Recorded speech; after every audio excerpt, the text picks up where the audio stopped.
Bonjour à tous et bienvenue aujourd'hui dans cette critique consacrée à Avengers Endgame. Tout d'abord, je souhaite à tout le monde la bienvenue sur cette chaîne qui sera essentiellement axée sur le cinéma et les critiques cinéma. Je tiens bien sûr à préciser que je donnerai mon propre avis et qu'il n'en déplaise à d'autres, cet avis restera toujours subjectif, propre à mes envies cinématographiques mais aussi à mes propres attentes lorsque je regarde un film. Dans aucun des cas, je ne juge un film ou essaie d'imposer mon avis aux autres. Cela étant dit donc, c'est parti pour Avengers Endgame.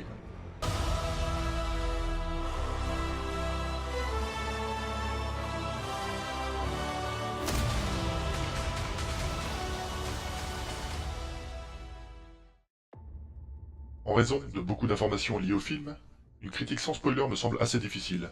Je précise donc qu'il sera possible que je rentre dans certains détails un peu grinçants pour certaines personnes qui ne l'auraient pas encore vu.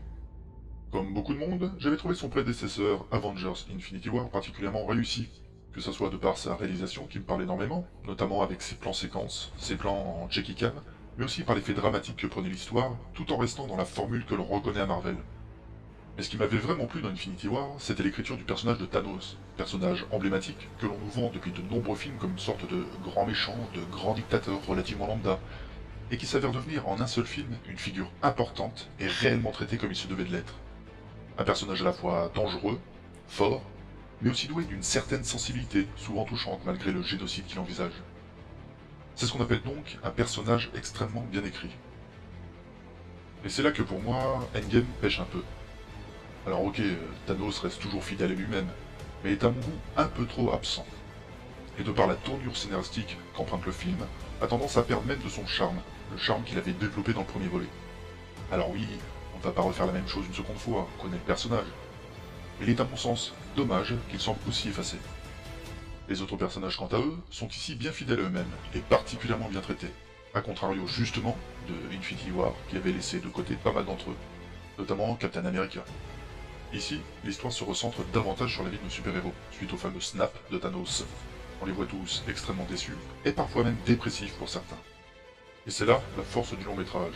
Alors que certains personnages avaient eux-mêmes été baladés sans grande saveur dans leur propre film, on retrouve ici des moments presque intimes de certains d'entre eux. Je pense notamment à Hawkeye, déjà joliment traité dans l'ère d'Ultron, absent de Infinity War, et qui reprend ici une place très importante, mais aussi très intéressante. On retrouve également Captain America, qui reprend son vrai rôle de leader, et certains personnages entre guillemets secondaires deviennent enfin importants comme Nebula. Et je pense que le film peut se permettre plus facilement cela, justement de par le fait que tous les Avengers ne sont plus là. Ce qui peut permettre à l'auteur de pouvoir s'impliquer davantage dans l'écriture d'une seule dizaine de personnages, chose beaucoup plus simple à faire qu'avec une quarantaine. Alors, les personnages sont bien écrits, oui, mais qu'en est-il de l'histoire? Eh bien malheureusement, hormis une scène qui m'a plutôt fait sourire de par la badasserie qu'elle dégage, celle où Captain America ramasse le marteau de Thor, je n'ai malheureusement pas été séduit par l'originalité du scénario. Et ça n'est pas principalement de la faute du film, curieusement. Je m'explique. Le problème de ce genre de suite à succès, c'est l'émulsion de rumeurs et autres spéculations qui gravitent sur les réseaux sociaux. Et il faut se l'avouer, il est maintenant très difficile d'échapper aux potentiels spoilers qu'engendre une telle saga. Et dans ces rumeurs, le voyage dans le temps, grâce à la technologie quantique d'Ant-Man, a rapidement été sollicité par les fans pour la suite d'Infinity War. Idem pour le sauvetage de Tony Stark, par Captain Marvel par exemple. De ce constat, la surprise n'en devient que peu trépidante. Car effectivement, le sujet principal du film tourne autour du voyage dans le temps et la récupération des pierres d'infinité avant même que Thanos ne mette la main dessus. Et là, le traitement était pour le moins surprenant. Dès que l'idée de retourner dans le passé est suggérée, le film se permet immédiatement et de manière extrêmement facile de désamorcer les potentiels problèmes de timeline, de modification temporelle et d'impact sur leur propre présent à l'aide d'une sombre pirouette scénaristique. En gros, le fait de changer les éléments du passé n'influerait pas sur leur propre présent actuel. Difficile à croire, non? Il faut se mettre dans la tête que le spectateur dispose déjà des codes qu'il a assimilés de par sa culture cinématographique au travers d'autres films sur le même sujet. Chose d'ailleurs que le film se fait un malin plaisir à préciser dès le début au travers d'un amusant dialogue plein de nostalgie. Mais n'est-ce pas trop simple, justement?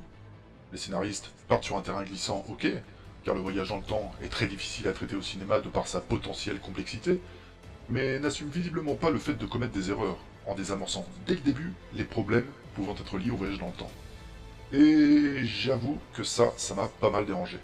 Avec le voyage dans le temps, il est possible de lier un nombre incalculable de choses et de jouer justement sur les films précédents en donnant certaines réponses au pourquoi du comment. Exemple. lors de leur arrivée dans le passé, alors que Thanos ne dispose à ce moment-là pas encore des pierres d'infinité, et qu'il ne sait même pas où elles se trouvent. La Nebula du présent se retrouve connectée à son double du passé, pour une raison inexpliquée, délivrant alors l'ensemble des informations sur le plan des Avengers, et indiquant tout simplement l'emplacement des pierres d'infinité à Nebula du passé, alors en présence de Thanos.